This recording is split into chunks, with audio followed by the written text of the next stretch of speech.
तो दोस्तों इस लेक्चर में हम लोग property number 7 definite integration of periodic function बोले तो आवर्ती फलन का समाकलन सीखने वाले हैं। लेकिन स्टार्ट करने से पहले एक इंपॉर्टेंट बात, जिन बच्चों को फंक्शन पहले से आता है और फंक्शन में कौन सा फंक्शन पीरियोडिक फंक्शन पहले से सॉल्व करना आता है और टाइम पीरियड उसका निकालना आता है, उनके लिए तो कोई प्रॉब्लम नहीं है। पर जिन बच्चों को नहीं आता है पहले उनको मैं सिखा देता हूं तेजी से, ताकि जब क्वेश्चन आए और उसमें टाइम पीरियड निकालना पड़े तो किसी को कोई प्रॉब्लम ना आए, सब एकदम पैरेलल में रहे और सबको अच्छे से समझ में आता रहे। ठीक है, तो सबसे पहले हम यही सीखने वाले कि पीरियोडिक फंक्शन क्या है और उसका टाइम पीरियड कैसे निकालना है। तो पहले एग्जांपल से हम समझेंगे। जैसे मान लीजिए क्या है, बहुत सिंपल सा एक फंक्शन है, ये एक्स एक्सिस और ये वाई एक्सिस, जो कि मैं बहुत बार बता भी चुका हूं अभी तक। y equal to sine x की अगर मैं ग्राफ की बात करूं तो कम से कम आपको ये ग्राफ तो याद ही होगा, बचपन से ही क्लास 10th से ही सीखे होंगे आप लोग ये ग्राफ। यही तो होता है, हाइट कितनी होती है, हाइट होती है +1, डेप्थ कितनी होती है -1, ठीक है ना। और अगर इसको और रिपीट करते थोड़ा और आगे बढ़ा दें तो ऐसे चल के चले जाएगा और आगे।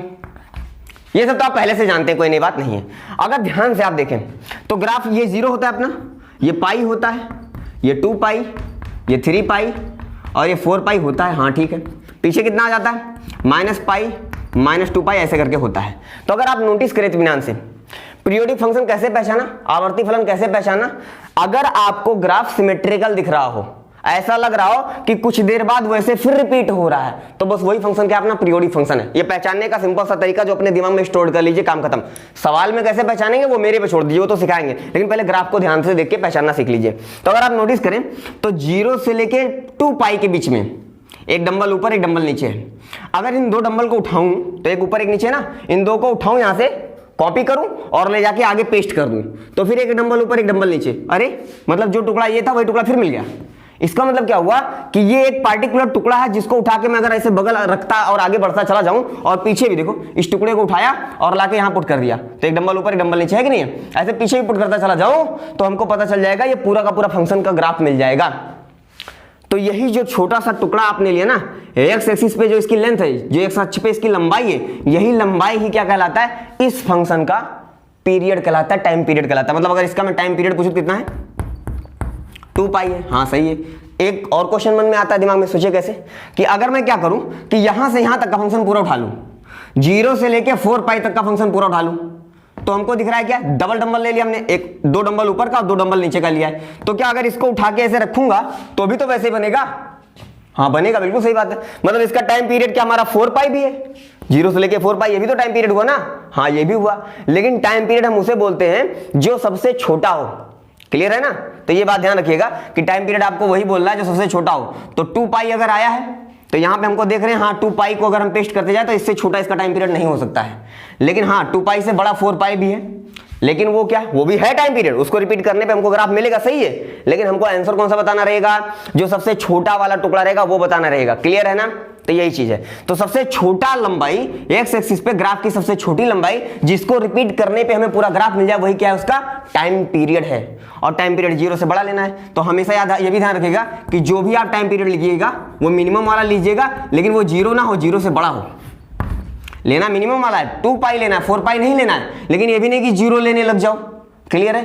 थोड़ा सा और एक्सप्लेन करता हूं इसे, ध्यान समझिएगा। तो पहचानने का तरीका क्या हुआ समझिए। पहले किसी भी मैथमेटिकल रूप में कैसे पहचानेंगे, तो ग्राफ से पहचान लिया। गणितीय रूप में कैसे पहचानेंगे कि अगर कोई फंक्शन f(x) दे रखा है और इस f(x) में कोई एक पार्टिकुलर वैल्यू में जोड़ूं तो उस पार्टिकुलर वैल्यू को जोड़ने के बाद भी f(x) के बराबर ही रहे, तो यहां पे ये जो t है ना, यही क्या कहलाएगा, इसका टाइम पीरियड कहलाएगा। बात समझ में आ रही है कि नहीं आ रही है। अब समझो, एग्जांपल हम लेके समझेंगे तो ज्यादा फील आएगी ये बात। एग्जांपल समझो, जैसे मैं बोलूं अभी भी सीखा क्या, sin 2x, तो y बराबर sin x सीखा ना। तो sin x का हमने क्या देख रहे हैं, इसका आवर्तकाल कितना है, 2 पाई है। तो कैसे चेक करके देखते हैं, हम लिख सकते हैं y equal to sine of, जहां पे x है वहां पे क्या रख दो, x प्लस t कितना है इसका आवर्तकाल, तो जहां पे x है वहां पे क्या रख दूं, x प्लस 2 पाई। और अगर sin x फिर से आ जाए तो इसका मतलब हमने जो सीखा समझा वो सही है। रखो पहले समझते हैं, रखते हैं इसमें। तो यहाँ पे लाके रखेंगे x, यहाँ पे कितना रखेंगे, x प्लस 2 पाई। और हमको पता है साइन कितना हो गया, 360 है ना, 2 पाई मतलब 360, 360। तो साइन 360 प्लस x बराबर कितना होता है, साइन x ही तो होता है। हाँ साइन x ही होता है। तो इसका मतलब देखो अगर आप ध्यान से, तो fx equal to fx plus t, f x is equal to f x plus t match कर रहा है, हाँ कर रहा है, तो इसको फॉलो कर रहा है, तो जो भी फंक्शन इसको फॉलो करेगा वो एक तो पीरियोडिक फंक्शन होगा, ठीक है। दूसरा उसमें जो ये टी अलग से आएगा ना, ये पार्ट, ये जो टी आएगा ना, यही क्या कहलाएगा, इसका टाइम पीरियड कहलाएगा। तो अभी ध्यान से और सुनिए, अगर मैं ऐसे लिख दूं तो y is equal to sine 0 plus x, तो भी तो ये साइन एक्स ही है, तो क्या ये टाइम पीरियड है कि नहीं है, लग तो रहा है देखने में। अगर हम बात कर लें साइन 4 पाई प्लस एक्स, तो जरा बताइए ये भी अभी भी क्या होगा, साइन एक्स ही तो होगा, 4 पाई, मतलब यहां से चले तो 2 पाई आए, फिर चले तो फिर 2 पाई आए, और प्लस फर्स्ट क्वाड्रेंट पहुंच गए, और फर्स्ट क्वाड्रेंट में साइन का तो साइन रहेगा ही रहेगा, और फर्स्ट क्वाड्रेंट पॉजिटिव रहेगा, धनात्मक रहेगा, तो साइन एक्स फिर से आ गया। तो इसका मतलब हमें क्या पता चला यार, ये तीनों केस में तो इतना ही आ रहा है, मतलब ये भी टाइम पीरियड होना चाहिए साइन का, ये भी टाइम पीरियड होना चाहिए साइन का, ये भी टाइम पीरियड होना चाहिए साइन का, 1 2 3। तो अभी भी हमने क्या सीखा है, सबसे छोटी वाली वैल्यू लो, तो सबसे छोटी वैल्यू कौन सी दिख रही है, 2 पाई 0 और 4 पाई में वैसे तो 0 दिख रही है, लेकिन हमको 0 नहीं लेना है, 0 के अलावा सबसे छोटी वाली लेना है। तो 0 के अलावा सबसे छोटी वाली कौन है, 2 पाई है। इसका मतलब साइन का जो टाइम पीरियड है t इक्वल टू कितना हो जाएगा, वो हो जाएगा 2 पाई। मैटर क्लियर हुआ कि नहीं क्लियर हुआ। तो इस तरीके से हमको निकालना रहता है। अगर इसको निकालने के तरीके की बात की जाए, मुझे लगता है एग्जाम्पल बता दूं, है ना, एक जान ले, वैसे सुन लो, पार्टिकुलर यहां पे जो सिखा रहा हूं मैं, तरीका पहचानना बता रहा हूं, ये तो आए आपको बढ़िया है, लेकिन इससे ज्यादा इंपॉर्टेंट है कि आपको याद रहे कि कुछ जो है बेसिक जो उनको आपको याद रहने चाहिए, क्योंकि उन्हीं से रिलेटेड सवाल आपको आना है, टेंशन लेने की जरूरत नहीं है, ठीक है ना। तो आपको याद रहने चाहिए, अभी लिखवा भी दूंगा मैं, याद कैसे रहेगा। लेकिन एक काम करता हूं, ये आप स्क्रीन को पोस्ट करो, इसे कॉपी कर लो, तो उसके बाद एक का मैं प्रूफ भी बता देता हूं, उसके बाद फिर आगे बढ़ते हैं, ठीक है। मिटाओ इसे, एक का प्रूफ कर, इसी साइन का ही प्रूफ कर लेते हैं कि कैसे निकलता है ये 2 पाई, सॉल्व कैसे, किस मेथड से सॉल्व होकर आंसर आता है। मिटाओ इसे तो बताता हूं, ध्यान समझिएगा, स्क्रीन पोस्ट करके इसे अच्छे से बना लीजिएगा जरूर, लेकिन ठीक है। अब ध्यान समझिए, जैसे मैं बोल दूं एग्जाम्पल लिख लो, कैसे टाइम पीरियड निकालने का तरीका, आप ये चाहो तो लिख लो, और निकालने का तरीका सुनो ध्यान से क्या है। अभी हमने सीखा कि टाइम पीरियड निकालने के लिए हम पहले फंक्शन को कैसे पता करते हैं, f x plus t equal to f x होता है, हाँ ठीक है। तो अगर मैं साइन की ही बात करूं, तो अगर साइन के लिए जरा सोचा जाए तो ये हो जाएगा साइन, हमें नहीं पता है टाइम पीरियड कितना होता है, तो इसलिए मैंने क्या मान लिया, x plus t equal to sine e x. अगर इसको सॉल्व करके मैं टी की वैल्यू निकाल लूं तो वही क्या हो जाएगा, टाइम पीरियड हो जाएगा। ये फर्जी तरीका, एकदम सस्ता तरीका, कोई आसान सा है ना, पर देख लेते हैं कौन सी बुराई है इसमें देखने में। तो अगर इसको मैं थोड़ा सा सॉल्व करूं तो देखो, इधर ये प्लस में, इधर आएगा माइनस में, तो हो जाएगा sine x plus t minus sine x is equal to 0 हो जाएगा। अगर ध्यान से देखो तो ये sine C minus sine D का फार्मूला बन रहा है, तो फार्मूला होता क्या है, 2 cos c plus D by 2। C plus D कितना है, x plus t plus x, तो c प्लस डी यही तो है, ये हमारा c है, ये d है, तो c प्लस डी बाई 2, तो x plus t plus x कितना हो जाएगा, ये हो जाएगा हमारा 2x प्लस टी बाई 2, ठीक है। और दूसरा क्या हो जाएगा, साइन c माइनस डी, तो c माइनस डी, तो x से x कट जाएगा, बचेगा सिर्फ t, तो हो जाएगा t बाई 2। चलो ठीक है, सही है ना, हाँ ठीक है। और इज इक्वल टू 0, यही तो बना। तो हमको पता है अगर ऐसा दिया हो a into B equal to 0, तो या तो a 0 होगा या तो b 0 होगा, समझ रहे हो ना। अगर a और b का मल्टीप्लाई 0 है तो इसका मतलब या तो ये 0 होना चाहिए तो ये 0 होना चाहिए। पर अगर हम देखें तो यहाँ पे x है, x मतलब x जैसे जैसे बदलेगा उस पूरी वैल्यू बदलेगी, तो हो सकता है ये 0 ना हो, बट ये तो 0 हो सकता है क्योंकि यहाँ पे क्या t कांस्टेंट है। तो अगर यहाँ पे 0 हो रहा है तो हम ले लेते हैं, अगर लेट, क्योंकि इसी का 0 होने का चांस है, तो हम ले सकते हैं कि साइन इफ क्या, क्योंकि यहाँ तो ये 0 हो नहीं रहा है, यही 0 हो रहा है, तो sine t by 2 equal to अगर 0 लूँ तो आप ध्यान रखिएगा, एक ये जो है ट्रिग्नोमेट्रिकल इक्वेशन का फार्मूला है कि अगर साइन थीटा बराबर 0 हो तो थीटा बराबर होता है n पाई। साइन थीटा 0 कब कब होगा, साइन थीटा, साइन का ग्राफ 0 कहाँ हो रहा है 0 पे हो रहा है, पाई पे हो रहा है, 2 पाई पे हो रहा है, 3 पाई पे हो रहा है, यही तो हो रहा है। तो देखो यहाँ पे साइन थीटा बराबर 0, तो थीटा के किस मान के लिए, 0 के लिए, पाई के लिए, 2 पाई के लिए, तो यहीं पे लिखा देखो n पाई लिखा ना। n की वैल्यू अगर 0 लूँ तो 0 मिल जाएगा, n की वैल्यू 1 लूँ तो 1 मिल जाएगा, n की वैल्यू 2 लूँ तो 2 मिल जाएगा, 2 पाई 3 पाई 4 पाई मिलता चला जाएगा कि नहीं चला जाएगा। तो ये चीज़ है यहाँ पे, साइन थीटा बराबर 0 तो थीटा बराबर n पाई। तो वैसे यहाँ पे दिख रहा है sine t pi by 2 equal to 0, तो t pi by 2 t by 2 equal to कितना हो जाएगा, n पाई। साइन थीटा बराबर 0 थीटा बराबर n पाई, तो वैसे sine t by 2 equal to 0 तो t by 2 equal to n pi, तो 2 इधर डिवाइड इधर मल्टीप्लाई में आ जाएगा, तो t इक्वल टू बेसिकली कितना आ जाएगा, 2n पाई। क्लियर है। तो अगर मैं n की वैल्यू 0 तो ले नहीं सकता हूं, क्यों नहीं ले सकता हूं 0, क्योंकि 0 लेने पे ये पूरा 0 हो जाएगा और हमें जो टाइम पीरियड लेना है वो 0 से बड़ा लेना है, हमेशा याद रखना चाहिए ये चीज, भूलना नहीं कभी, ठीक है। टाइम पीरियड 0 थोड़ी ना लेना, 0 से बड़ा लेना है। क्योंकि ऐसा टुकड़ा लेना है जिसको रिपीट करने पे मिले ना, तो जीरो को थोड़ी ना लेके रिपीट करने पे मिलेगा वो, तो कम से कम जीरो तो नहीं लेना है, उसके अलावा सबसे छोटी वाली वैल्यू लेना है। तो अगर हम क्या ले ले, n इक्वल टू 1 ले ले, तो अगर n इक्वल टू 1 ले ले तो t बराबर कितना बनेगा, 2 पाई बनेगा। तो देखो आ गया, सॉल्व हो गया कि नहीं आ गया। तो एक तरीका है सॉल्व करने का, हालांकि इस पे अभी ज्यादा जोर देने की जरूरत नहीं है। जब पीरियोडिक फंक्शन चैप्टर में पढ़ाऊंगा तो वहां पे ऐसे बहुत क्वेश्चन हम लोग करने वाले हैं, सिर्फ एक से काम नहीं, कई को प्रूव करके देखेंगे, तो वहां पे और मजा आएगा। पर अगर आपको ये दिमाग में रोकने का मन कर रहा है तो रोक लो, अदरवाइज ज्यादा जोर देने की जरूरत नहीं है। अभी जब मैं बताऊंगा कि हाँ ये याद रखना है, तो वहां से आपको याद रखना स्टार्ट करना है। पहले तो मैंने इसका बेसिक कवर कर दिया कि आता कहां से, वो उसका काम कंप्लीट कर लिया, ठीक है। अब हम काम करते हैं, कुछ जो है याद रखने लायक उनको हम याद कर लेते हैं, ठीक है। तो कम से कम हमने बेसिक पार्ट ये समझ लिया कि पीरियोडिक फंक्शन देख के कैसे पहचानेंगे, एक पहली बात ये हो गई। दूसरी बात, उसका टाइम पीरियड कैसे निकालेंगे वो भी निकालना हमने सीख लिया। दो तरीका, एक तो वो क्या है, इसमें वैल्यू कोई ऐसी पुट करो जिससे रिपीट हो जाए, वो सीख लिया, और इतने सॉल्व करके निकाल ही लिए। तो दोनों तरीका है, पर इसमें हम ज्यादा माथापच्ची नहीं करेंगे, जो बेसिक है उसे हम याद कर लेंगे, ठीक है। तो इसे मिटा रहा हूं, अब याद करना क्या क्या वो लिखवाने चल रहा हूं, ठीक है। इसे मिटाया जाए, चलिए। तो कुछ जो अपने बेसिक वाले हैं उनका जो है टाइम पीरियड याद करना लिख लेते हैं अपन, याद कर लेंगे फटाफट से। आई होप आराम समझ में आया होगा, इसमें कुछ कठिन था नहीं, ठीक है। तो चलिए नोट नंबर फर्स्ट की बात कर लेते हैं, जो कि आपको याद रखना है।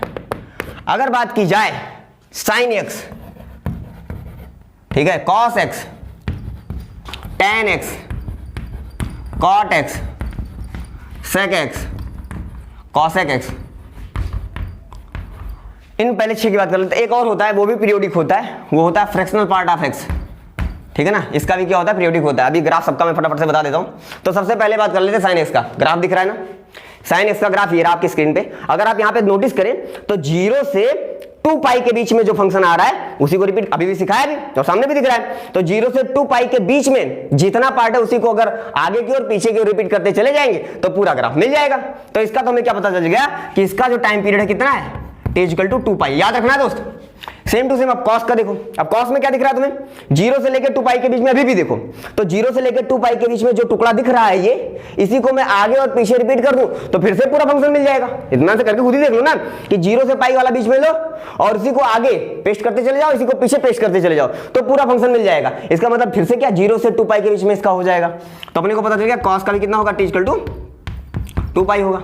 अब tan की बात कर लेते हैं। अब जरा tan का ग्राफ देखो, तो tan का ग्राफ कैसा दिख रहा है आपको, चढ़ता हुआ दिख रहा है। अब इस tan के ग्राफ में अगर आप देखो, ये देखो -π/2 से, देखो ग्राफ में ध्यान से देखो, -π/2 से π/2 के बीच में कितना गैप बनेगा, सोचो। 0 पे आप खड़े हो जाओ, -π/2 मतलब अगर दूरी की बात करूं तो π/2 इधर गया और π/2 इधर गया, तो टोटल दूरी कितनी है, डिस्टेंस बताओ, π/2 इधर और π/2 इधर, टोटल कितना, π/2 कितना हो जाएगा, पाई हो जाएगा। इसका मतलब ये जो बीच का -π/2 से π/2 के बीच के जो टुकड़ा ये बन रहा है, इस टुकड़े को उठा के मैं बगल बगल रखता चला जाऊं, राइट साइड में और लेफ्ट साइड में, तो अगर इसको मैं दोनों तरफ रख दूंगा तो पूरा फंक्शन बन जाएगा।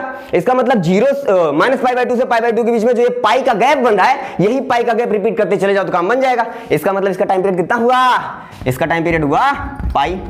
सेम कॉट का देखो, देखो ध्यान से, 0 से पाई के बीच में जो टुकड़ा दिख रहा है आपको, ये तो इसके बगल में भी रखा हुआ है और ऐसे पीछे भी रख सकते हैं इसको, तो पूरा फंक्शन मिल जाएगा। समझ में आ रहा है कि नहीं आ रहा है। इसका मतलब एक चीज तो क्लियर हो गई कि जैसे पिछले tan में देखा वैसे कॉट को भी रिपीट करके बना सकते हैं। तो 0 से लेके पाई के बीच में ये भी है जो रिपीट हो रहा है बार बार, तो इसी टुकड़े का ना हम कर ले, इसी टुकड़े को अगर रिपीट करते चले जाएंगे तो फंक्शन पूरा मिल जाएगा। इसका मतलब ये भी हो गया क्या कि इसका भी t इक्वल टू कितना होगा, पाई होगा। पता चल रहा है ना, सब कुछ सामने दिख रहा होगा, आराम से, कोई प्रॉब्लम नहीं है। ऐसे आपको देखो जो कॉस का होता है वही सेक का होता है, जो साइन का होता है वही कॉसेक का होता है। आप सीधे सीधे याद कर लो तो मुझे लग रहा है छुट्टा नहीं कोई। हाँ, इसका कितना हो जाएगा, इसका भी 2 पाई होगा और इसका कितना होगा, इसका भी 2 पाई ही होगा। ये आपको याद रखना चाहिए, ठीक है दोस्त। और ये ध्यान से देखो, अब इसका ग्राफ देखो, इसका ग्राफ क्या दिख रहा है आपको, 0 से लेके 1 के बीच में लाइन दिख रही है ना, फिर 1 से लेके 2 के बीच में लाइन दिख रही है ना, और यहाँ पे देखो 0 से लेके 1 पे जाके होल मार्क बन रहा है। मतलब ये 0 से तो स्टार्ट होता है जरूर है, लेकिन एग्जैक्टली 1 नहीं हो पाता, 1 से जरा सा छोड़, मतलब 0.99999 तक जाते हैं हम। तो आप ऐसा बोल सकते हो कि 0 से 1 जा रहे हैं, ऐसा मान के आप चल सकते हो, ठीक है ना। अप्रॉक्सीमेट 1 तक जा रहे हैं तो 1 जा रहे हैं, ऐसा बोल सकते हैं, है ना। तो इसका मतलब ये हुआ कि ये 0 से लेके 1 तक वाला अगर मैं ये टुकड़ा उठाऊं और इसी को रिपीट करता हुआ चला जाऊं, 0 से 1, 0 से 1 से पेश करता चला जाऊं, तो 0 से 1, 1 से 2, 2 से 3, ऐसे पीछे आगे पूरा मिल जाएगा ग्राफ हमको। इसका मतलब क्या हुआ, अगर इसके टाइम पीरियड की बात करूं तो t इक्वल टू कितना है, 1 है। क्लियर हो रहा है कि नहीं हो रहा है, ये सारे आपको रटे होने चाहिए अच्छे से। अब नोट नंबर 2 की बात कर लेते हैं। नोट नंबर 2 ध्यान सुनिएगा। अगर बोल दिया जाए साइन की पावर nx, कॉस की पावर nx x, और ऐसे में बोल दूं सेक की पावर nx और कॉसेक cosec की पावर nx। ये जो चारों दिख रहे हैं आपको, इन चारों का जो टाइम पीरियड पावर n है।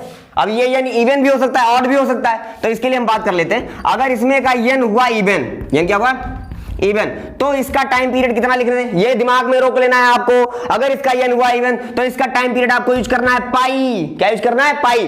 वैसे जब मैं फंक्शन सिखाऊंगा तो वहां पे इसका बहुत अच्छे से तरीका भी बताऊंगा, ग्राफ से भी दिखाऊंगा, बहुत अच्छे से फील कराऊंगा, पर अभी के लिए दिमाग में स्टोर कर लो। और अगर आपका n क्या हो गया, ऑड, क्या हो गया, अगर आप ये याद नहीं रखोगे तो आपको बता रहा हूं डेफिनेट इंटीग्रेशन आप पीरियोडिक फंक्शन कर लेना पड़ने वाला भाई साहब। तो इसलिए थोड़ा होशियार हो जाओ, जब अलग से सिखा रहा हूं तो आपको इसी वक्त आ जाना चाहिए अच्छे समझ में। बाकी मेरे पे छोड़ दो, जितना बोल रहा हूं इतना दिमाग में रोक ले जाओ बस, ठीक है ना। तो अब देख लो, ऑड आने पे क्या हो जाता है इसका, t = 2 पाई रहता है। क्लियर है। अगर ये इवन आ गया, पावर में जो n है वो इवन आ गया तो t = इसका पाई रहेगा। और अगर ऑड आ गया तो कितना रहेगा, 2 पाई रहेगा। ऑड मतलब 1 3 5 7, दैट इज ऑड। और इवन तो जानते हो 2 4 6 कर गए थे ना।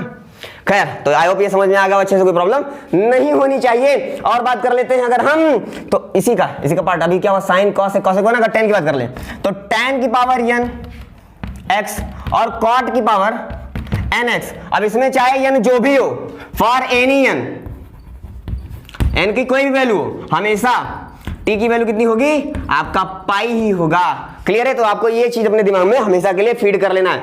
तो अगर किसी प्रकार का कोई डाउट है तो जो ये स्टार्टिंग वाला सिखा है यहां से फिर से अपना कॉन्सेप्ट क्लियर कर लो, और ये चीजें आपको ध्यान रहनी चाहिए, ठीक है दोस्त। ओके, अब और कुछ बात कर लेते हैं, नोट नंबर 3 की बात कर लेते हैं।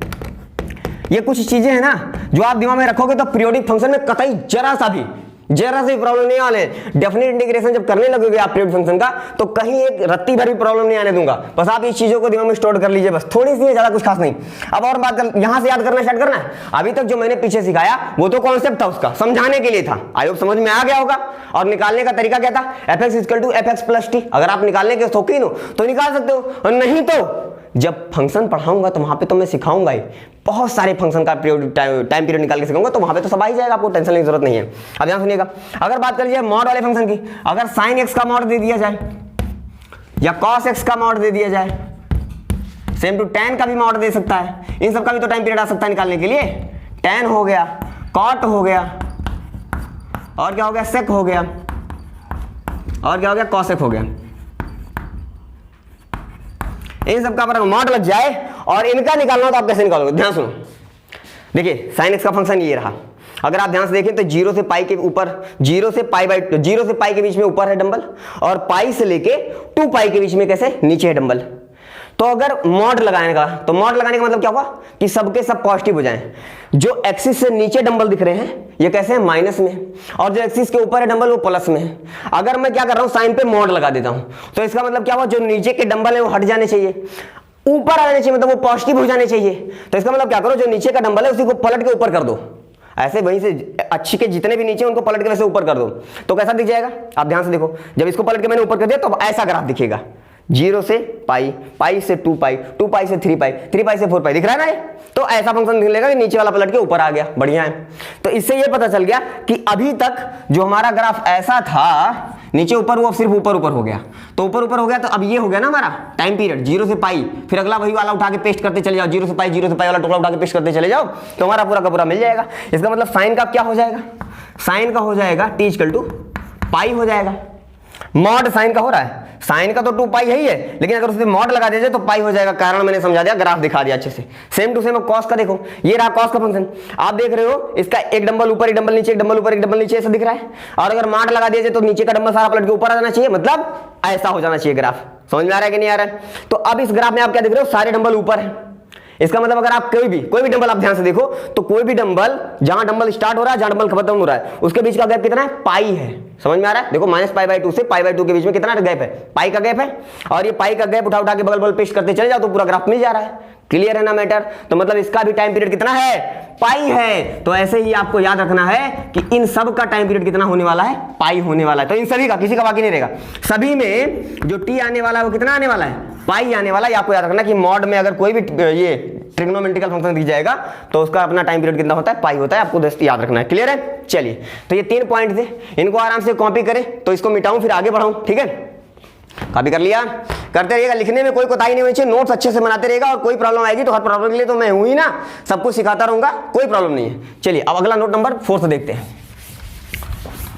अरे यार थक गया क्या यार, कितनी जल्दी थक जाता हूँ अब। ओके आराम से, उत्तेजित नहीं होते, आराम से आराम से आराम से आराम से सीखते हैं। आई होप सब कुछ समझ में आ रहा होगा, कुछ भी ऐसा नहीं है जो आपको मिस होने पाए, ध्यान समझिए। अब अगर मैं नोट नंबर 4 की बात कर लूँ तो कुछ और बातें हैं। जैसे हमको पता है कि साइन एक्स का टाइम पीरियड अभी हमने याद कर लिया, टी इक्वल टू कितना होता है 2 पाई होता है, चलो ठीक है। तो अगर मैं इसी साइन एक्स में कुछ जोड़ दूं, प्लस माइनस कुछ भी जोड़ दूं, ए जोड़ दूं, कांस्टेंट कुछ जोड़ दूं, तो क्या फर्क पड़ेगा?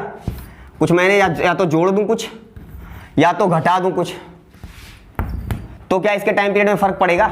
आज ही नहीं पड़ने वाला है, ये 2 पाई ही रहेगा। क्लियर है? तो चौक निकाल दीजिएगा। अब ध्यान से देखिएगा, अगर मैं क्या कर दूं, इसको पलट दूं, मतलब 1/5 साइन कर दूं, तो क्या इसमें इसके टाइम पीरियड में फर्क पड़ेगा? अभी भी कुछ नहीं पड़ने वाला। ये सब आपका प्रॉपर्टी बता रहा हूं, ये है तो भी, ये है तो भी, ये है तो भी। साइन के साथ नहीं, कोई भी फंक्शन आ जाए, जितने भी अभी तक हमने पीरियोडिक पढ़े हैं उन पीरियोडिक फंक्शन में से कोई सा भी फंक्शन आ जाए, उसको अगर मैं उसमें कुछ जोड़ घटा दूं तो फर्क नहीं पड़ने वाला है, टाइम पीरियड में फर्क नहीं पड़ने वाला है। और अगर उसको मैं पलट दूं तो भी टाइम पीरियड में फर्क नहीं पड़ने वाला है। अगर उसमें मैं रूट लगा दूं, मतलब रूट साइन एक्स कर दूं, कोई सा भी, जितने भी अभी आपने पीरियोडिक फंक्शन पढ़े हैं, अगर उन पे रूट लगा देंगे तो भी उसके टाइम पीरियड पे फर्क नहीं पड़ने वाला है। ये सब प्रॉपर्टीज हैं, आपको याद रहेंगी तो प्रॉब्लम नहीं आएगी सवाल लगाते समय। और आगे देखते हैं, और प्रॉपर्टी कौन सी हो सकती है कि अगर मैं e की पावर में चढ़ा दूं, e की पावर साइन एक्स कर दूं, तो क्या इसमें कोई फर्क आएगा? आज बिल्कुल नहीं आने वाला है, अभी भी टी इक्वल टू कितना रहेगा 2 पाई ही रहने वाला है। तो ये भी प्रॉपर्टीज आपको अच्छे से दिमाग में रोक लेनी है, और किसी प्रकार की प्रॉब्लम हो तो मेरे को बताते रहना, ठीक है? आई होप इसको मुझे बता देना चाहिए। प्रॉपर्टी नंबर ये हो गया अपना। अगला देखिएगा, और क्या क्या हो सकता है। नोट नंबर 5, ये चीजें अगर आप दिमाग में रोक लेंगे ना दोस्त, डेफिनेटली बता रहा हूं आपको, डेफिनेट इंटीग्रेशन की जो पीरियोडिक फंक्शन आने वाला है, इसमें का कोई भी सवाल आपका फंसने वाला नहीं, मेरी गारंटी, आप छोड़ दो मेरे पे, ठीक है? ये जो नोट बता रहा हूं इनको आप दिमाग में रोकते चले जाओ बस। अब सुनिएगा ध्यान से आगे। जैसे आपको बोल दिया जाए 2 फंक्शन अलग अलग दे दिया जाए, ऐसा भी तो हो सकता है। यहाँ पे तो केवल एक ही फंक्शन है, साइन साइन साइन मैंने लिखा है, इसके यहाँ पे कोई सा भी ले लो, फंडा तो यही रहेगा। लेकिन ऐसा भी तो हो सकता है कभी 2 फंक्शन एक साथ जोड़ दिए जाएं और फिर उसका बोला जाए अब नया वाला क्या होगा, ये बताओ, समझो ध्यान से। जैसे मैं बोलूं कि एक फंक्शन आपको f(x) दिया गया और बताया गया इसका टाइम पीरियड है t1, कुछ टाइम पीरियड, जैसे साइन एक्स का क्या होता है 2 पाई होता है। और दूसरा फंक्शन लेता हूं मैं gx, ठीक है? ये ले लिया मान लो मैंने tan x, तो tan x का भी कोई ना कोई क्या होता है अपना टाइम पीरियड होता है, तो इसको मैं मान ले रहा हूं t2। तो अगर इन दोनों को जोड़ सकता हूं, क्या क्या कर सकता हूं मैं? एक तो मैं क्या कर सकता हूं, इन दोनों को जोड़ सकता हूं, fx जोड़ सकता हूं या घटा सकता हूं। तो इन दोनों को जोड़ या घटा दूं तब ये पूरे का टाइम पीरियड क्या होगा? इन दोनों का अलग t1 t2 था, अब पूरे का टाइम पीरियड क्या होगा? एक क्वेश्चन ये बन सकता है। दूसरा क्वेश्चन क्या बन सकता है कि इन दोनों को अगर डिवाइड कर दिया जाए fx अपान gx या gx अपान fx, तो इनका टाइम पीरियड क्या होगा? तीसरा क्वेश्चन क्या बन सकता है अगर इन दोनों का मल्टीप्लाई कर दिया जाए fx मल्टीप्लाइड बाई gx, तो इसका टाइम पीरियड क्या होगा? इसका पूरे का और इसका पूरे का टाइम पीरियड क्या होगा? ये 3 क्वेश्चन बन सकता है ना, अगर दोनों या 2 या 3 या 4, जरूरी नहीं कि ये 2 ही फंक्शन हो, 3 4 5 फंक्शन हो तो भी इन्हीं में आगे से जुड़ सकते हैं, आगे से मल्टीप्लाई हो सकते हैं, आगे से डिवाइड हो सकते हैं, ऐसा कुछ भी हो सकता है। तो अगर इसका टाइम पीरियड निकालना है तो इसका टाइम पीरियड क्या होगा? हम टी मिनिमम वाला लेंगे और वो भी ग्रेटर देन 0 होना चाहिए। और ये जो होगा ना टी मिनिमम, ये टी मिनिमम जो हम निकालने वाले हैं, ये तो हमेशा फंडा लागू होगा, ध्यान रखिएगा कि हम सबसे छोटा वाला ही वैल्यू लेंगे। ये चेक करके हमको हरदम देखना रहेगा कि वो सबसे छोटा वाला है कि नहीं है। अगर नहीं है तो उसका हाफ, अभी करके एग्जांपल करके बता देता हूं, ज्यादा मजा आएगा, ठीक है? तो जैसे अब जो इसका टी मिनिमम आएगा तो कैसे निकालेंगे इसका टाइम पीरियड? चाहे इसका टाइम पीरियड पूछ लूं मैं, चाहे इसका टाइम पीरियड पूछ लूं मैं, चाहे इसका टाइम पीरियड पूछ लूं मैं, निकालने का तरीका तीनों का एक ही है। कैसे निकालेंगे? आपको कर देना है LCM, किसका? T1 और T2 का LCM निकाल देना है, T1 एंड T2। अगर इन दोनों का आप एलसीएम निकाल दोगे तो वही क्या हो जाएगा? इस पूरे का टाइम पीरियड हो जाएगा, बस काम खत्म। क्लियर है ना? अब सुनो ध्यान से, एग्जांपल लेके समझेंगे ज्यादा मजा आएगा। मिटाओ इसे, तो एग्जांपल समझाओ, थोड़ा तेजी से सिखा रहा हूं इसलिए क्योंकि ये वैसे भी मैं फंक्शन में बहुत अच्छे से पढ़ाऊंगा। अब ध्यान सुनिएगा, T1 T2 है, उसका निकाल देंगे। ऐसे 2-3 लोग जुड़ जाएंगे तो T3 T4 भी आ जाएगा, उन सबका एक साथ एलसीएम निकालना पड़ेगा। अब एलसीएम तो निकालना आता ही है आपको, कोई बड़ी बात तो है नहीं। जैसे 2 और 4 का एलसीएम पूछो तो 4 निकाल दोगे आप, कोई बड़ी बात नहीं है। लेकिन कुछ ऐसे भी एलसीएम आ सकते हैं कि जैसे मान लो अगर आपको इसका एलसीएम निकालना जाए, एलसीएम, अरे यार एलसीएम किसका निकालना आ जाए, ये मान लीजिए आपको T1 और T2 ऐसा दे दी जाए, T1 कोई ऐसा दे दी जाए A अपान B, रेशनल हो जाए, A बाई B हो जाए और ये हो जाए X अपान Y। अब इसका अगर निकालना है आपको तो इसका एलसीएम कैसे निकालोगे? इसका एलसीएम निकालने का तरीका होता है, आप पहले जो ऊपर दे रहा है उसका एलसीएम निकालो, LCM ऑफ किसका? A एंड X का। ए और एक्स का एलसीएम निकालना है। अगर ऐसा कहीं आ जाए, जैसे मान लीजिए कभी ऐसा आ जाए, करके भी बताऊंगा, कर दूंगा तो टेंशन लेने की जरूरत नहीं है। तो ए अपान बी और एक्स अपान वाई, अगर इसका एलसीएम निकालना कैसे निकालेंगे? ए और बी का तो एलसीएम ले लेंगे, अपान बी और वाई का क्या लेंगे? HCF लेंगे, HCF हाईएस्ट कॉमन फैक्टर किसका किसका? बी एंड वाई का। बात समझ में आ रही है कि नहीं आ रही है? समझो समझो, अभी एग्जांपल लेके समझाऊंगा तो समझ में आएगा। एक प्रॉपर्टी और लिखना है यार, जो भी यहाँ पे लिखा था ना नीचे हमने, साइन का बार बार लिख रहे थे, उसमें एक और लिख लो कि अगर कभी ऐसा आ जाए कि साइन AX प्लस बी, क्योंकि इसकी भी जरूरत पड़ेगी हमको। साइन एक्स था तो साइन एक्स का टाइम पीरियड कितना लिखा था हमने? 2 पाई लिखा था। तो अगर साइन AX प्लस बी आ जाए, उसी वाले में लिखना जो भी हमने यहाँ पे इसको लिखने से पहले जस्ट जो लिखा था उसी में एक नीचे बढ़ा लेना, बस एक छूट गया था मेरे से। तो अगर इसका निकालना आ जाए टाइम पीरियड, कैसे निकालेंगे? इसका भी time period T equal to 2 pi, लेकिन जो यहाँ पे जो बी जुड़ा इससे में लेना देना नहीं है, लेकिन जो x के साथ एक कोफिशिएंट है ना, उसी से नीचे डिवाइड हो जाएगा उसका मॉड वैल्यू। अगर माइनस में होगा तो हमें सिर्फ प्लस वाली वैल्यू चाहिए, ठीक है? तो ये वाला जाएगा इसका टाइम पीरियड, तो ये भी उसी में ऐड कर लीजिएगा बस। अब ध्यान सुनो, तो जैसे हमको पता चल गया, लिख लेना उसमें दोस्त, ठीक है? छोड़ना, कुछ छूटने ना पाए, पूरा केयरफुल होकर अच्छे से नोट्स बनाइएगा। तो एक चीज तो हमें समझ में आ गई कि अगर fx और gx कभी ऐसे भी आ सकते हैं कि fx a अपान b मिल जाए और gx x अपान y मिल जाए, तो उसका एलसीएम कैसे निकालेंगे? तो उसका एलसीएम a और b का एलसीएम निकाल लेंगे और a और x का एलसीएम निकाल लेंगे और b और y का HCF निकालेंगे। Lowest common factor, highest common factor, मतलब इसे बोलते हैं लघुत्तम समापवर्तक, इसे बोलते हैं महत्तम समापवर्तक। ये दोनों निकाल लेंगे और जो आएगा यही फाइनल इसका क्या हो जाएगा? यही इसका टाइम पीरियड हो जाएगा। ये क्या होगा? इसका टाइम पीरियड। इसकी मिनिमम जो वैल्यू होगी वो टाइम पीरियड होगी। अब मिनिमम मैं बार बार क्यों बोल रहा हूँ? सबसे पहला तो यही क्वेश्चन होता है, इसको एग्जाम्पल से समझेंगे तो ज्यादा मजा आएगा, ठीक है? ध्यान समझिएगा। पहले एक बहुत बेसिक सा एग्जाम्पल लेता हूँ जिससे आपको फील है। एग्जाम्पल ध्यान समझिए, इसका भी अभी एग्जांपल ले लूंगा, टेंशन मत लो, कोई प्रॉब्लम नहीं होने दूंगा, सब कुछ समझा दूंगा। जैसे मान लीजिए आपको मैं एग्जांपल देता हूं, मान लीजिए मैंने आपसे कहा कि 1/1 प्लस e की पावर cos x, इसका आप बताओ टाइम पीरियड क्या होगा? इसका आपको क्या बताना है? टाइम पीरियड बताना है, ठीक है? तो इसका टाइम पीरियड कैसे निकालें? तो टाइम पीरियड निकालने का फंडा क्या? हमको पता है cos का पता है ना, तो हम जानते हैं cos का क्या होता है दोस्त?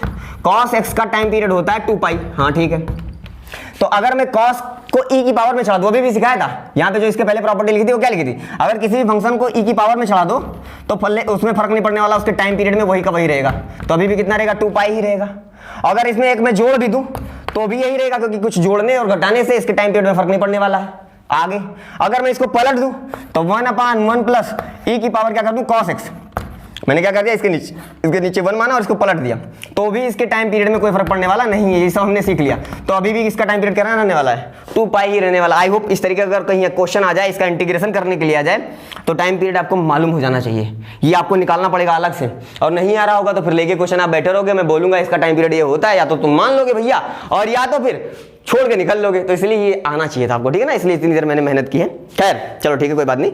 तो आई होप ये समझ में आया होगा। और एग्जाम्पल लेते हैं इस पर, 1-2 मिटाओ इसे तो और एग्जाम्पल लो। अब जैसे मैं क्या करता हूँ, एक क्वेश्चन ऐसा लेता हूँ जिसमें इसका यूज पड़े। जैसे मैं मान लो ले लेता हूँ, जैसे मान लीजिए मैंने ले लिया sin x plus sin 3x, मैंने ये ले लिया और बोला हूँ अब इसका जरा बताइए टाइम पीरियड कितना होगा? इसका क्या बताना है अपने को? Time period. तो अब इसका टाइम पीरियड निकालने का तरीका सुनो ध्यान से। पहले हमको पता है sin x का टाइम पीरियड कितना होगा? t1। अगर मैं पूछूं तो t1। इसका sin x का भी सीखा था 2 पाई होता है। हाँ ठीक है, ये भी sin x जैसा ही है। तो अगर इसको t2 पे बोलूं इसका टाइम पीरियड, तो इसका भी 2 पाई ही होगा, लेकिन हमने अभी भी सीखा था जो x का कोएफिशिएंट होता है उससे नीचे डिवाइड कर दो। तो इसका टाइम पीरियड कितना है? 2 पाई, और इसका टाइम पीरियड कितना हो जाएगा? 2 पाई/3। समझ में आया कि नहीं है? अभी भी जो फंडा सीखा वही अप्लाई किया, तो इसलिए वो फंडा आपके मेमोरी में हमेशा के लिए फीड हो जाना चाहिए दोस्त, कंफ्यूजन की जरूरत नहीं है। तो इसका भी टाइम पीरियड मिल गया, इसका भी टाइम पीरियड मिल गया। अब हमें पूरे का एक साथ निकालना है, तो पूरे का एक साथ निकालने मतलब क्या कर लो आप? इसका और इसका एलसीएम ले लो। क्या क्या एलसीएम? अगर हमें निकालना है टाइम पीरियड, अगर हमें निकालना है टाइम पीरियड, तो बेसिकली हम क्या कर लें? एलसीएम ले लें। किसका एलसीएम? किसका ले लें? 2 पाई का ले लें, और इसका ले लें 2 पाई/3 का ले लें। इसका एलसीएम ले लें। तो जरा सोच के बताओ, 2 पाई और 2 पाई/3 का एलसीएम। बेसिकली आपको गिनती कौन सी है? पाई तो दोनों में कॉमन हो रहा है, तो पाई तो कॉमन ही निकाल लो पहले। तो 2 और 2/3, अगर इसका एलसीएम निकालना है तो जरा बताइएगा कैसे निकालोगे आप? अपने को जी देखो, इसके जिसके बारे में कुछ उसके बारे में मान लो, तो ऊपर यहाँ पे 2 दिख रहा है, यहाँ पे 2 दिख रहा है, दिख रहा है ना? हाँ ठीक है, पाई तो ठीक है, 2 पाई यहाँ पे दिख रहा है, 2 पाई यहाँ पे दिख रहा है। अगर इस 2 पाई और 2 पाई का एलसीएम लोगे तो 2 पाई ही आएगा। देख लो, ऊपर वाले का क्या लेना है? एलसीएम लेना है, मतलब लोएस्ट कॉमन फैक्टर। तो 2 पाई हमने ले लिया, हो गया एलसीएम ऊपर वाले। और नीचे क्या दिख रहा है 3 और 1, इसका हाईएस्ट कॉमन फैक्टर, तो यहाँ पे तो 1 है और यहाँ पे मल्टीप्लाई अगर 1 मान लूँ तो मैं, तो इन दोनों में हाईएस्ट कॉमन फैक्टर कितना हो रहा है 1 हो रहा है, तो इसका हाईएस्ट कॉमन फैक्टर हो जाएगा 1।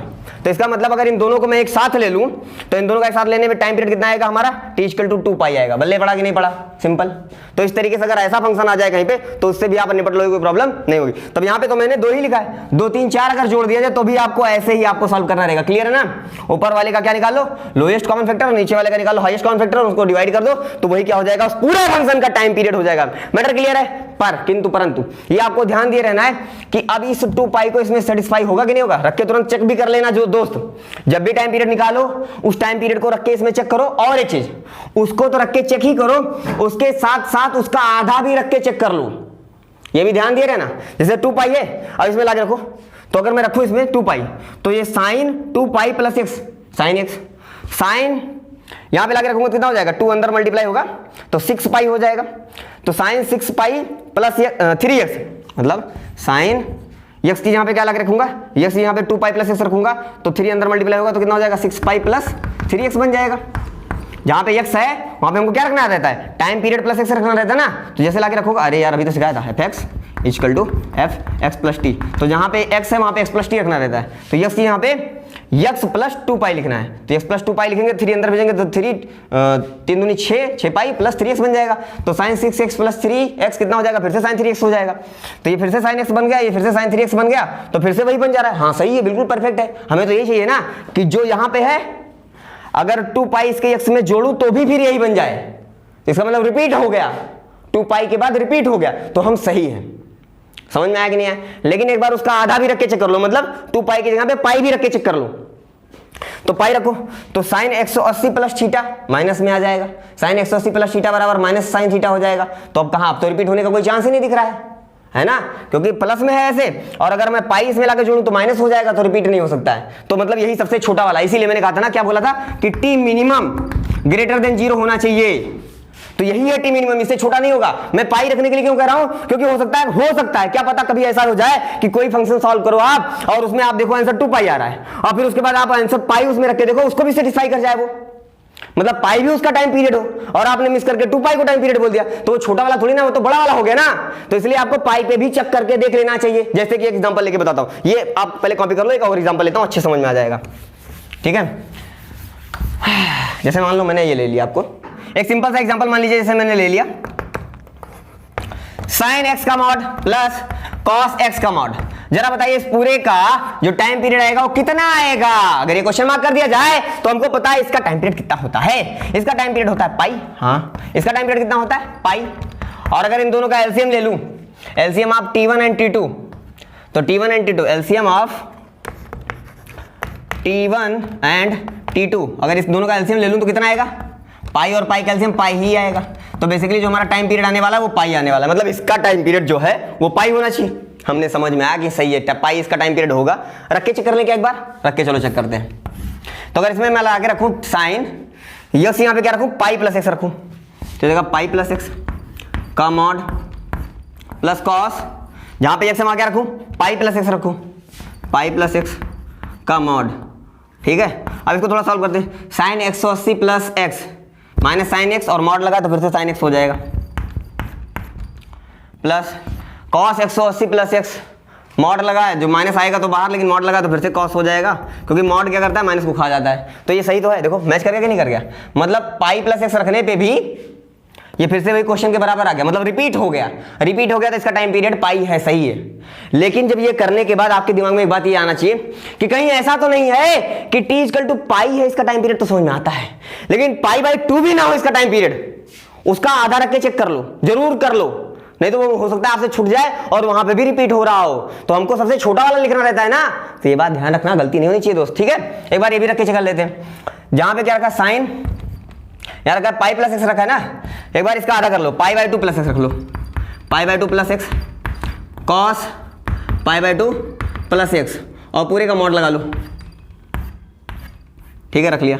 जरा बताइएगा साइन 90 प्लस थीटा बराबर क्या होता है, कॉस थीटा, मतलब कॉस एक्स का mod, plus cos 180 plus theta बराबर cos sin 90 प्लस थीटा बराबर cos थीटा, और cos 90 प्लस थीटा बराबर माइनस sin थीटा, और माइनस के आगे मॉड लगाया तो फिर से क्या हो जाएगा, प्लस हो जाएगा, मतलब ये हो जाएगा प्लस sin। क्लियर है ना? तो अगर आप फिर से देखो तो फिर से तो रिपीट हो गया, वही तो दिख रहा है, बस इसमें साइन पीछे हो गया, कॉस आगे हो गया, तो आगे पीछे करके लिख सकते हैं, प्लस में तो आगे पीछे करने में कोई प्रॉब्लम नहीं है। तो एक बात हमें समझ में आई कि पाई पे रिपीट हो रहा है और पाई बाई 2 पे भी रिपीट हो रहा है, तो हम पाई को बोलेंगे टाइम पीरियड की पाई बाई 2 को बोलेंगे, पाई बाई 2 को बोलेंगे। तो इसका जो रियल टाइम पीरियड है वो क्या है दोस्त, पाई बाई 2 है। मैटर क्लियर है? इसलिए क्योंकि जो हमें टाइम पीरियड बताना रहता है वो सबसे छोटी वाली वैल्यू होनी चाहिए, समझ में आया ना? नॉन जीरो सबसे छोटी वैल्यू होनी चाहिए, वो हमारा टाइम पीरियड होता है। क्लियर? तो मुझे लगता है टाइम पीरियड का फंडा मैंने अच्छे से समझा दिया आपको। अब किसी प्रकार की कोई प्रॉब्लम नहीं आनी चाहिए, कैसा भी क्वेश्चन आएगा आप सॉल्व करने में सक्षम हो जाओगे। बस इन बातों को अच्छे से ध्यान रखना कि सबसे छोटी वाली वैल्यू रखनी रहती है, ठीक है? तब इनको अच्छे से आप 1-2 क्वेश्चन अपने मन से बना के प्रैक्टिस कर लो, कोई प्रॉब्लम नहीं आएगी। एक आध क्वेश्चन मैं करवा देता हूँ इंटीग्रेशन का, इस पे कि इसमें इंटीग्रेशन में कैसे यूज आएगा, ठीक है? चलिए ध्यान दीजिएगा। ये दोस्ती हम नहीं तोड़ेंगे, तोड़ेंगे दमगर। ध्यान से देखिएगा, अगर मैं एक एग्जांपल लूं, है ना, मैं ऐसा बोलूं कि ये दे रखा है साइन एक्स का ग्राफ, और साइन एक्स का ग्राफ ऐसा होता है, हर स्क्रीन पे भी आ रहा दिख ही रहा होगा, है ना, ये अपना एक्स एक्सिस है और ये वाई एक्सिस है। तो अगर मैं बोलूँ आपको कि 0 से लेके मान लीजिए ये 0, ये पाई, ये 2 पाई, ये 3 पाई, ये 4 पाई, ये 5 पाई, ऐसे करके बहुत दूर तक चलाएगा, 6 पाई 10 पाई तक। मैंने कह दूं आपसे कि आपको इंटीग्रेशन करना है 0 से लेके 100 पाई तक इसका साइन एक्स का।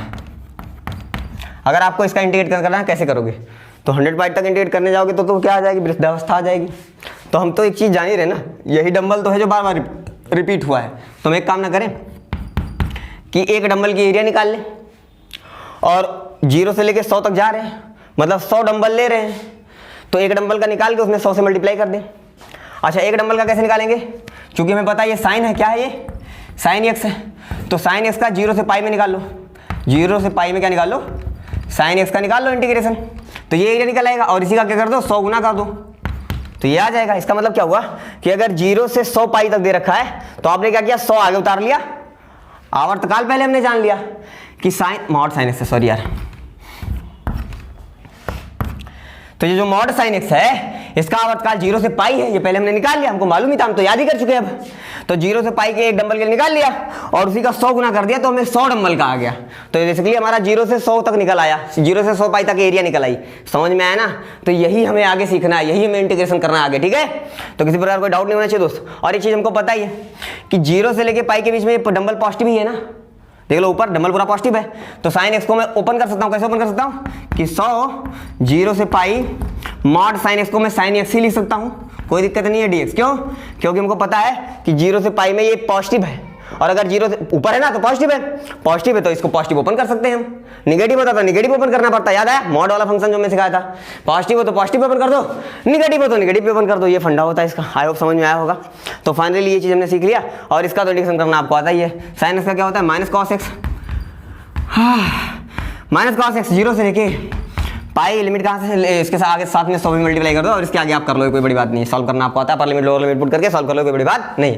मैं बस ये सिखाना चाह रहा था कि अगर ऐसे बड़ा सा सवाल आ जाए कि 0 से 100 पाई तक इसका इंटीग्रेट करो, तो 0 से 100 पाई तक हम करने नहीं जाएंगे, हम किसी एक डंबल का करेंगे, उसका 100 गुना कर देंगे।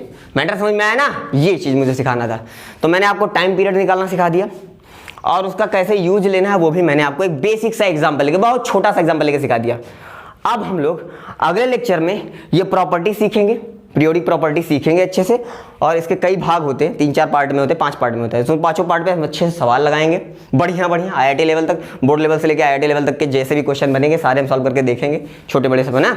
तो किसी भी कोई प्रॉब्लम होगी तो बता देना, उसको भी मैं सोल्यूशन दूंगा। लेकिन अगर ये रेडी रहेगा तभी अगला लेक्चर आने वाला दोस्त, अगर ये रेडी नहीं है तो अगला लेक्चर गारंटी के साथ नहीं आने वाला, मैं बता दे रहा हूँ स्पष्ट रूप से। तो ये आप लिख के अच्छे से प्रैक्टिस कर लो, इसीलिए आज उसको नहीं सिखा रहा हूँ कि पहले आपको एक लेक्चर का टाइम मिल जाए, आप इसे रेडी कर लो, देन उसको सिखाऊं तो कोई प्रॉब्लम ना है। जिन बच्चों को फंक्शन में पहले से मालूम रहा उनको तो कोई प्रॉब्लम नहीं आ रही, उनको तो मजा आ रहा होगा देखने में, तो हमको पहले से पता था। पर जिनको नहीं मालूम था उनको पहले सीख लेना चाहिए, देन उसके बाद तुमको सीखना ही हमको, है ना। ओके, कोई प्रॉब्लम होगी तो बताते रहना।